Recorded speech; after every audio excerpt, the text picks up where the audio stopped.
এই যে পটি রানী মাছের মাথা একটা দিয়েছে কাছে, সময় মাছ কাটতে দিচ্ছে না, মাছের মাথাটাকে চিবোচ্ছে। দেখুন পটি রানী সমানে চেঁচামেচি করেছে, অসহ্য হয়ে দিয়েছে একদম, মাথাটাকে চিবোচ্ছে। আর এই যে পটি রানীর মা, এই যে পটি রানীর মা, কী হলো গলায় ফাটছে? আয় আয় আয়, পটি রানীর মা খাচ্ছে টিকলি রানী।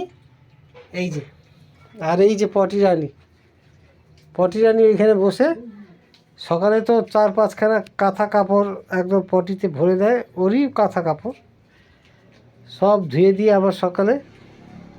এই যে এদের পিছনে যা খাটনি হয়, শুধু উপরওয়ালার দিকে তাকিয়ে রেখেছি, এরা তো উপরওয়ালারই সৃষ্টি।